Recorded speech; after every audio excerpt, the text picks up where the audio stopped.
Ready to fire for effect. Securing Charlie. Woo, let's use this dart. Care package inbound. Oh, maybe not. On the dart. Losing Bravo. Tracking behind. I got your back. Tango down. Yeah, I found out the hard way. Oh, yep. That was a poor use of the dart right there. But right off the bat, I'm going to say that the score streaks of Black Ops 3 are much better than Ghost and Advanced Warfare. Not that that was hard to accomplish or anything, but it is a significant improvement. I get why Ghost and Advanced Warfare kind of toned down the score streaks in comparison to the previous games. The score streaks in Black Ops 2, Modern Warfare 2,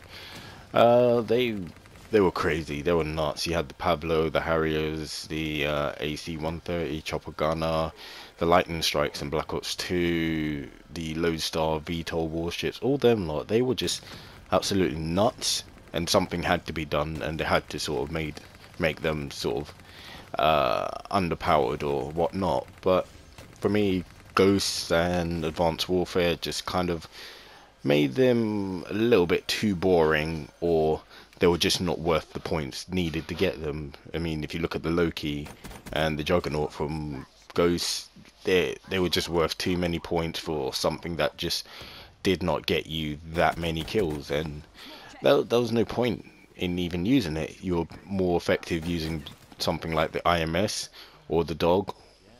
While they might not be the most glamorous, but they definitely, you know, were worth the points in using it. And then even in Advanced Warfare, you had whatever, the customizing your score streak thing, and that was it was a good idea, but some of the points needed to get them just weren't that realistic. Like for extra missiles, you needed to earn yourself, what, 300 extra points, where it just wasn't worth it. So it just meant people just running the support streaks, like the UAVs, the sentry guns, and the care packages, because you could run them on support, and you could also add extra modules on them, and you wouldn't feel like you needed to try any harder than you had to. But Black Ops 3 definitely tones that down, and a lot of the score streaks from the previous games still give you plenty of choices. So they pretty much toned down a lot of the score streaks from the previous games, but there's still plenty of choices that you can still sort of have fun and not feel like you always have to run the same streaks over and over again. What they've done is they've sort of, from Black Ops 2, they've sort of removed the Lodestar, the VTOL warship, the Warthog, and sort of condensed them into one streak. And then you've got the War Machine, which is now the battery's specialist weapons. You've got the Death Machine, which is now the Scythe of the Reaper, so that's now its specialist weapon. And some of the other streaks, they've sort of been made weak. Like you've got the Lightning Strike, which is absolutely ridiculous and it's absolutely useless. I mean, you're lucky if you even get 1 or 2 kills. The Hellstorm missile is still as good as ever. But oh, the K9 unit, which is kind of being changed into the RAPS deploy ship, except now you can sort of hear, oh, the RAPS deploy ship's coming in, and then you can sort of destroy it before it ever even gets there. Also, you can even the RAPS, the actual little whatever they're called, the little rolling wheels of death or things, whatever. Where was I? Oh yeah, so those little rolling balls of wheels, you can actually now kill them, and they actually only get 1 kill rather than getting multiple kills like the K9 dogs could do. Like one K9 dog could simply kill a whole bunch of people, whereas with the wheels, they can only get 1 kill, they blow up, and then that's it, done. You've got the UAVs and the counter UAVs. They're the same as ever, except they're a little bit more closer to the action, so you can actually shoot them with your regular gun. That's a lot easier.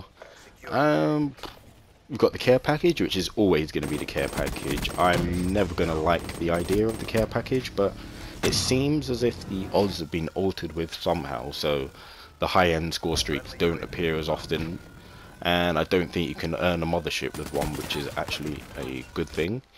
And I'm cool with that, because I was getting fed up with people earning warbirds and paladins so frequently when they didn't really do anything to deserve it. I mean, I don't mind if it comes once in a while, but every single time on Advanced Warfare someone was getting some really good score streaks, which they didn't really deserve. They only got just because of luck.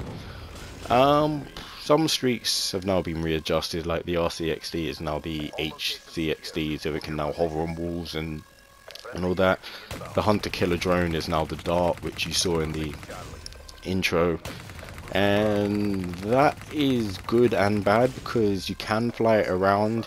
Just be sure to slow down the flight so you can actually control it a little easier.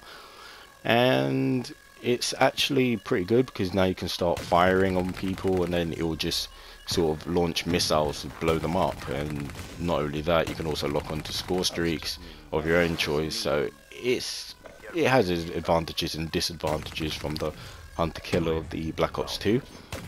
I mean, it's no longer a fire and forget sort of weapon like it was back then. You now actually have to control it, but at least you can now have the choice of actually, you know, deciding to go for certain targets if you deem them a bigger threat than whatever. So I think this change is definitely for the better. You've also got the VSAT, which is now the hater. Essentially they both do the same thing. The only thing is that you can now actually shoot down the orbital VSAT, or the hater as it's now called. This definitely gives it a lot more balance. So if someone does call in a VSAT on the other team, or the hater on the other team, it's not like, oh well, I might as well put down my controller because I can't really go around corners anymore because they always know where I am. Now it's a case of, well, you know they've got a hater, shoot it out of the sky. Yes, it does take, like, I think it's about 3 black cell launchers to actually destroy them, because the hater has got flares, of course, but at least you now can do something about it.